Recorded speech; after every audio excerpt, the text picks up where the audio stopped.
Dear students, welcome to EPG Pathshala. I am Professor K. Srinivas from Pondicherry University. I teach philosophy at that university.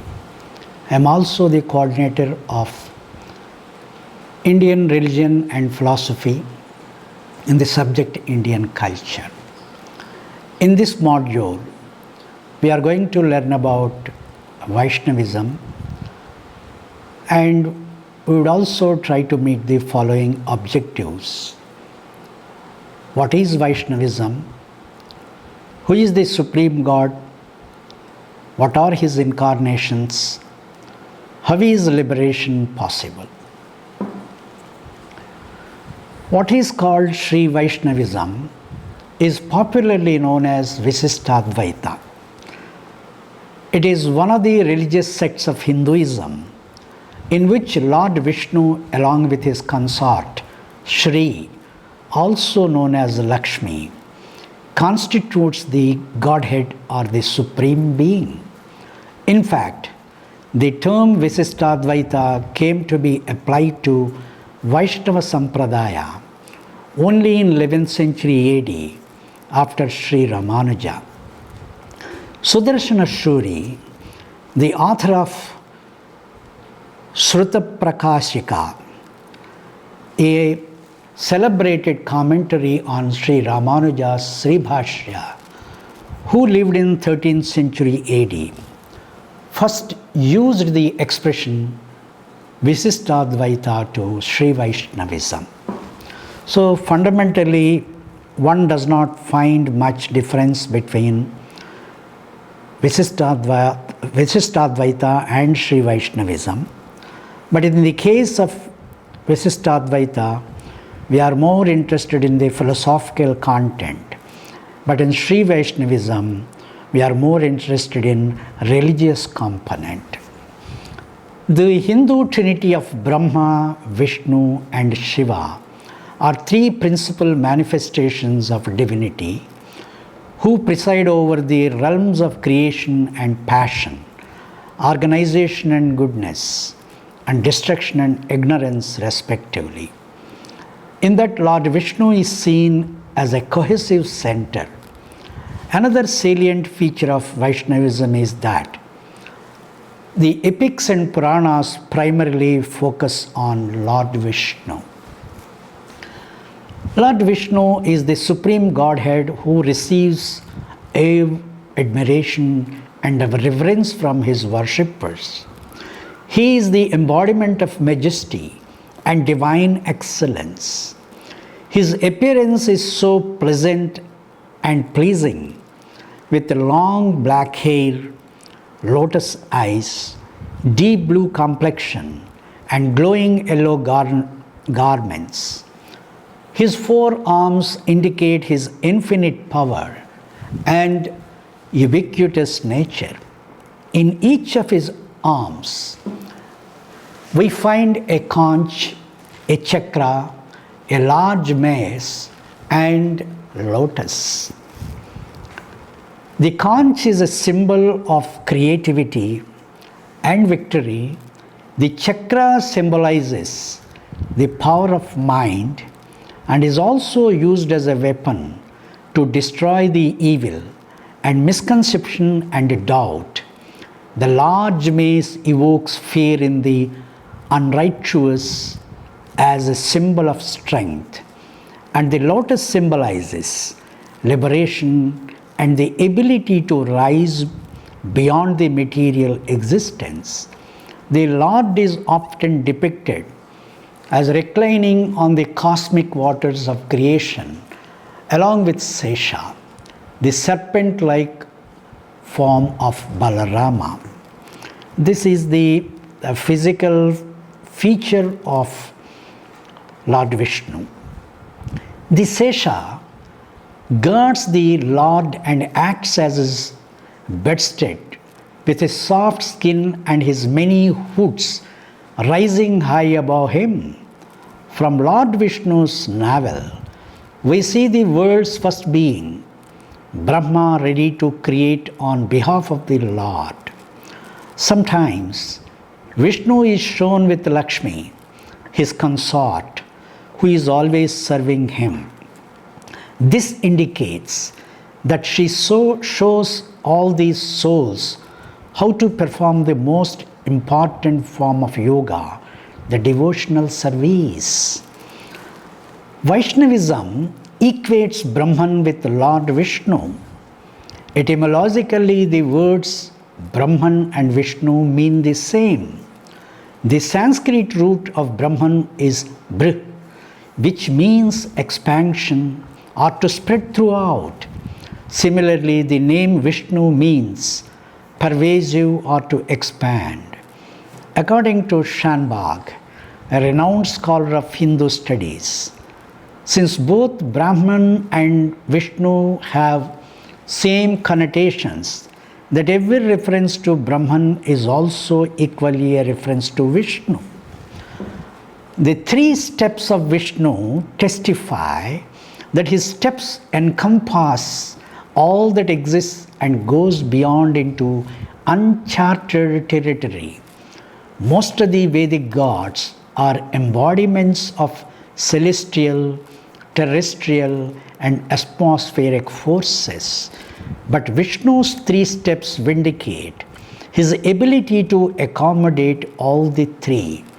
In the Katha Upanishad, it is mentioned that Vishnu's ultimate step can be compared with the culmination of the spiritual journey. It is this point that presents the ultimate destiny of all souls. He is not a person like us, yet his existence is not impersonal, lackluster existence, but supra-personal existence. It is also found in the original Vedic literature, especially in the Brahmanical commentaries, that Vishnu is often identified with sacrifice, yajna. These commentaries align him with the Purusha Sukta, wherein he is referred to as Narayana, Krishna, and so on. The first or primordial being, the cosmic person, who undergoes the ultimate sacrifice, is called Purushottama. For instance, Vaishnavism is strongly tied to the epics and Puranas. It is churned out of from epics and Puranas. It is the personal experience that makes the followers of Vaishnavism to cling to their tradition. According to them, religion is meant to bring worshippers close to God and to make them happy and productive people. Thus, the pragmatic value of their belief system is realized by them. In a way, Vaishnavism is a form of monotheism, for its followers do not worship any other deity excepting Vishnu and his manifestations. For instance, one of the most interesting features of Vaishnavism is the notion of incarnation or avatara. Well, the Supreme descends into this world of empirical beings in order to destroy the virulent demons which are the cause for the rise of unrighteousness, adharma. The Supreme can make his devotees happy only by bringing back righteousness, dharma, back into existence. This is the reason why God took many avatars or incarnations to alleviate the sufferings of people due to adharma or non-righteousness. The Supreme, according to Vaishnava tradition, appeared in 10 incarnations which are popularly known as Dasavataras in the various yugas. The first 4 avatars of Lord Vishnu appeared in the Satya Yuga or Krita Yuga. The next 3 in the Treta Yuga. the 8th and 9th in Dwapara Yuga. The last of the avatars is presently on, that is known as Kali Yuga. In the Puranic literature, we come across the following avatars of the Supreme in the form of short stories. These avatars of immense significance to the followers of Vaishnavism. Let us discuss them in detail. Matsyavatara is supposed to be the first of Lord Vishnu's incarnations. The Lord incarnated himself as a fish and saved the world from a deluge. As the story goes, there lived a king who was performing penance for thousands of years. One day when he was performing his routine ablutions with river water, he found a small fish in his hands. He was about to throw it back into the river waters. The fish requested him to save its life. The king heeds its request and took it home and preserves it in a vessel of water. But the fish started outgrowing its size day by day.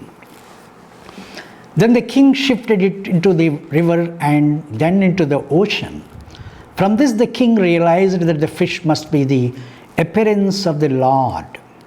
The Lord requested the king to prepare a big boat as the world is going to come to an end in 7 days due to a huge flood.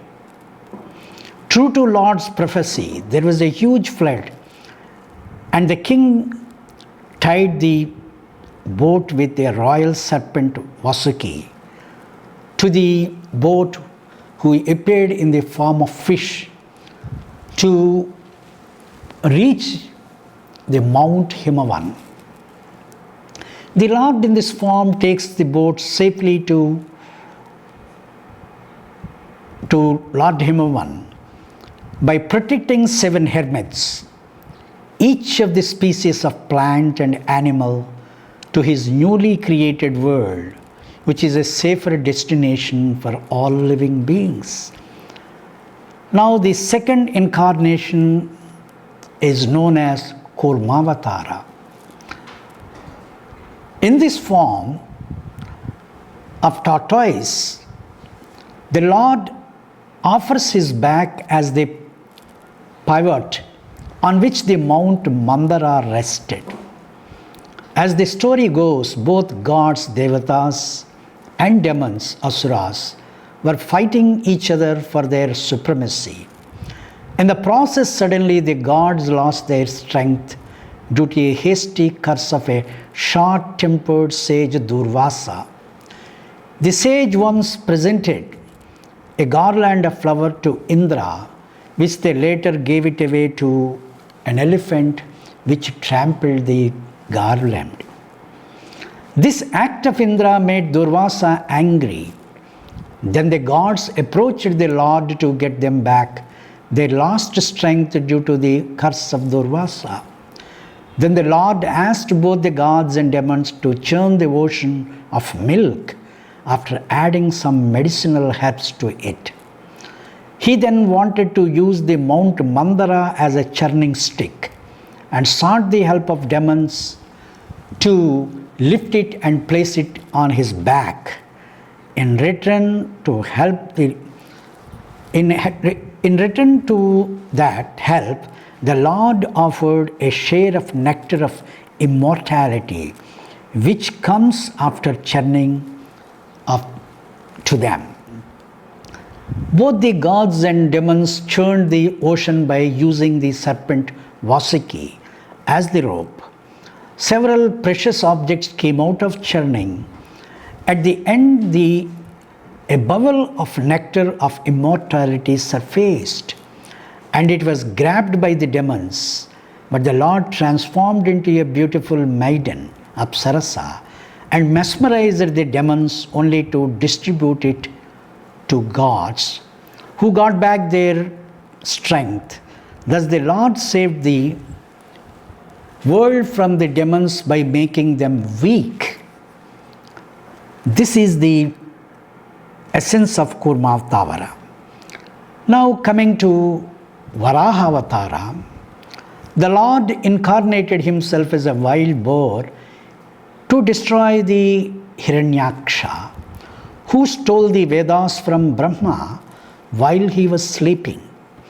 He also got a boon from Brahma that he would not be killed by a beast or a man or God.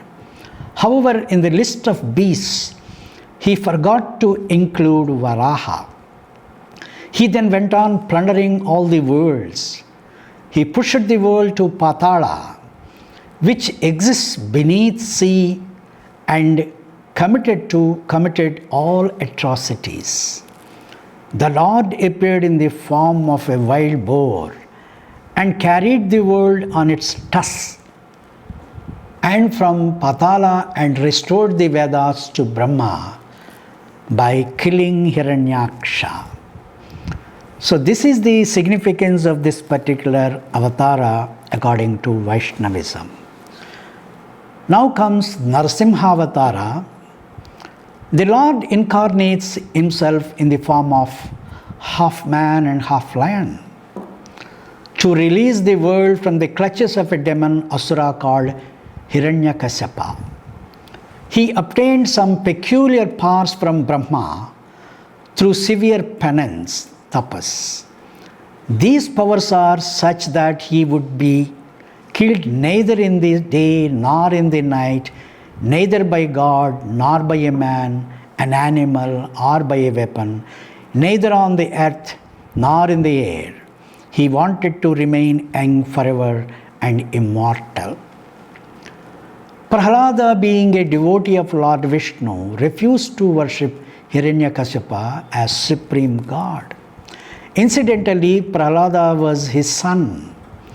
Enraged by such a refusal, Hiranyakashipa tortured both Prahlada and his sister Holika. On one occasion, Hiranyakashipa asked Prahlada to show him where he, Vishnu, is. Prahlada replied that he is everywhere. Then he asked Prahlada to show him whether he is in this pillar by breaking it. The Lord Vishnu appeared in the form of half man and half lion and killed Hiranyakashipa with his claws, keeping him on his lap. Therefore, the Lord saved again the entire world from the destructive activity of this demon called Hiranyakashipa. Now coming to Vamanavathara, the Lord incarnated in the form of a dwarf Brahman, priest Vamana, to confront a demon king Bali Chakravarti, the grandson of Prahlada, who conquered the whole world. He was mighty and valorous. Fearing that Bali would also conquer other worlds, Indra approached Lord Vishnu. The Lord took the birth of a dwarf and went to Bali, who was generous to give the Lord as much as he wanted, or to fulfill all his desires. The god asked him only one thing. That is, he wanted only 3 steps to be given, or 3 steps of space to be given. Then Bali prepared to give whatever is desired by the dwarf Brahman priest without realizing that he is the Lord Vishnu. The Lord asked Bali to give him 3 feet of land, which the farmer granted without any hesitation.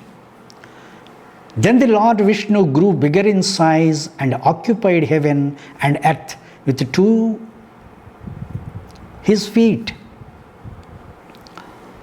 Then there was nothing left for the Lord to put his 3rd foot, and Bali offered his head. As a consequence, the Lord put his 3rd foot on Bali's head and pushed him to Patala Loka. Thus he saved gods from this mighty demon called Bali. Now, the Parsurama Avatara is also immense significance to the Vaishnavites. The Lord incarnated in the form of Parsurama, a Brahmana priest, to teach a lesson to all the Kshatriyas who became arrogant and suppressing all the Brahmins in the world. He was born to Jamadagni and Renuka. He always carried an axe which he got from Lord Shiva as an ardent devotee of him. Kartavirya. A powerful king once visited Jamadagni's house, and in his absence he stole a cow, Kamadhenu, which was supposed to yield unlimited quantity of milk. On knowing this, Jamadagni got enraged and went to the king's palace and brought back the cow after killing him. In turn, the son of Kartavirya killed Jamadagni for killing his father. To avenge the death of his father, Parsurama killed the son of the king and fought as many as 21 battles to kill all Kshatriyas, who are supposed to be the embodiment of Adharma according to Parsurama. Now coming to Ramavatara, the Lord incarnated in the form of Rama, the noble prince of Ayodhya. Rama, the central figure in the epic Ramayana, is depicted as an ideal person for the humankind with all the noble qualities. He is also regarded as an ideal son, ideal husband, and ideal king. He killed the 10-headed demon Ravana, who was an embodiment of arrogance and lust. He was granted immunity from death by Brahma. Neither gods nor celestial beings could kill him. He underestimated the power of Rama, for he considered him an ordinary human being who cannot vanquish him.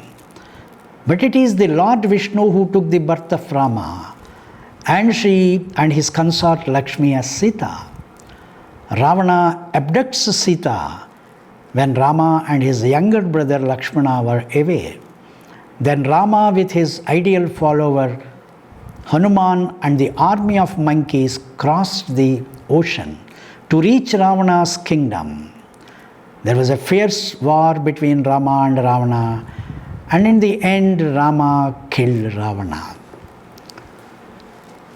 Well, coming to Krishnavatara, the Lord incarnated in the form of Krishna, a cowherd.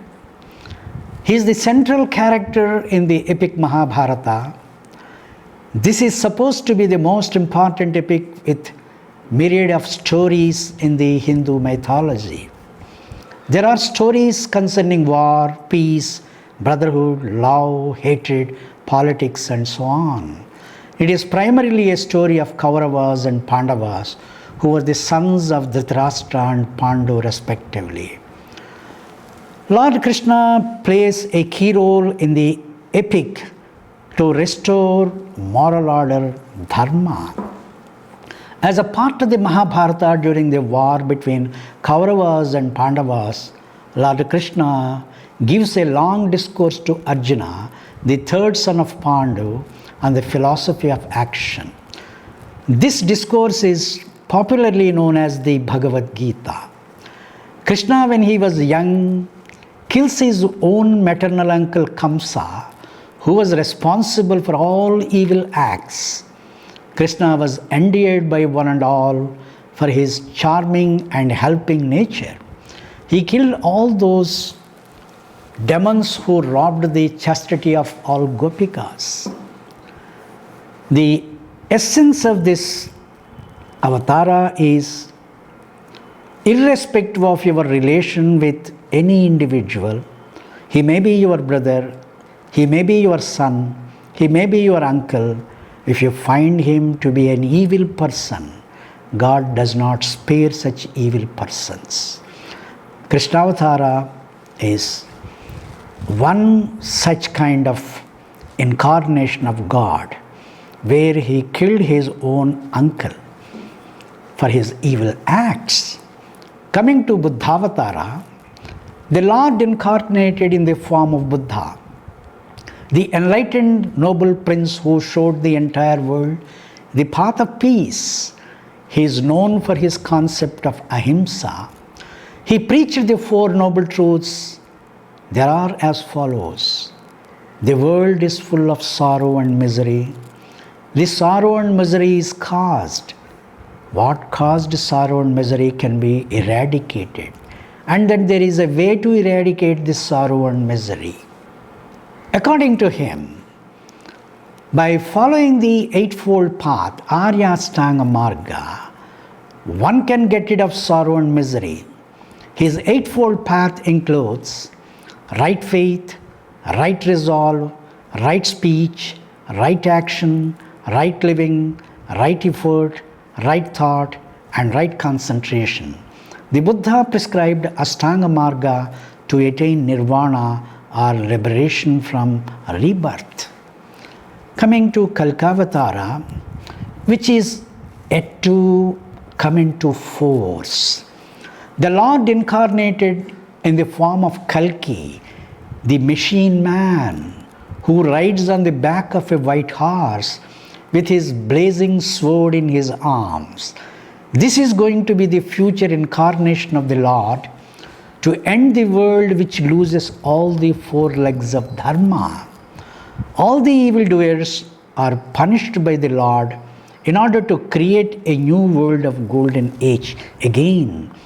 This incarnation of the Lord brings the whole world into an end. Because the view is that in the Kali Yuga, the three of the four limbs of Dharma are gone. Therefore, there is more of adharma. Therefore, God took the incarnation of Kalki to destroy the remaining world in order to have a new world with complete dharma, or dharma with four legs. That was the purpose. Now coming to the Alvars. Who are they? They are the very important Vaishnava saints. According to Sri Vaishnava tradition, there are 12 Alvar saints who propagated Vaishnavism through their divine singing. The term Alvar means one who divided deep into the divinity. Their 4,000 odd songs form the corpus called Dramana Vedam or Nalayira Divya Prabandham, compiled by Nathamuni. These Alvars belong to the different social strata, and among them in the list there is also a woman. She is popularly known as Andal. And these saints are supposed to have lived between 5th to 9th centuries AD. The most ancient of them are Poigai Alvar, Bhutat Alvar, Pei Alvar. It appears that they were contemporaries. The others are Tirumalasai Alvar, Nammalvar, Madhurakavi Alvar, Kulasekara Alvar, Piriya Alvar, Andal, Thandaradipodi Alvar, Tiruppan Alvar, Tirumangai Alvar.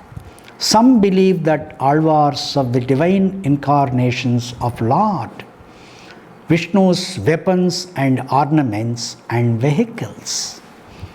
Andal is considered to be an incarnation of Bhudevi, but it is also held that they are ordinary human beings who got under the control of divine grace. The message of Alvars is that there is a mystic union between human soul and the Lord of the world. Now coming to the liberation. Vaishnavism, like Visishtadvaita, puts forward a way to liberate individuals from bondage. Like any other Hindu religious sect, Vaishnavism too upholds the view that the ultimate goal or ideal of life of every worshipper is to attain liberation from rebirth. It is the Bhakti Marga which leads to liberation from bondage, and liberation is possible only after the falling of body. Such a view is technically known as Videha Mukti. Devotion Bhakti combined with surrender Prapatti is the sure way to liberation according to Vaishnavism. Now, it is only during the 13th century AD the schism in Vaishnavism surfaced in the form of sectarianism. For instance, today there exist two important sects within Vaishnavism which are popularly known as Vadagalai and Thangalai. Vedanta Desika and Pillai Lokacharya are supposed to be the popular proponents of these schools of thought respectively. The former school relies on Sanskrit literature and North Indian tradition, while the latter subscribes to Tamil scriptures and South Indian tradition. There is also a fundamental difference between these schools of thought, although they worship same Lord Vishnu. According to Vadagalai tradition, the worshipper must hold on to the Supreme just as a baby monkey to its mother in order to get the grace of the Supreme. This view is technically called Markata Kishora Nyaya. On the contrary, the Tangala tradition holds that the worshipper has to surrender himself to the Supreme, and the Supreme bestows his grace on the worshipper by taking care of the worshipper just as a cat takes care of its kittens. This view is called Marjala Kishora Nyaya. Now, friends, from this module, we have come to know the central doctrines of Vaishnavism, such as what is Vaishnavism. The Visishtadvaita tradition is also popularly known as Vaishnavism. Who is the Supreme God? The Saguna Brahman is none other than the Lord Vishnu. Therefore, Lord Vishnu is the Supreme God for Vaishnavists. What are his incarnations? There are as many as 10 incarnations listed by us, and each of these incarnations is with a specific purpose. Lord has taken up in order to destroy the evil of that time, in order to resurrect Dharma. How is liberation possible? Like in Visishtadvaita, the Vaishnavism also suggests it is only through bhakti and prapatti liberation is possible. Now, friends, for further information, go to the suggested readings and textual content. Thank you.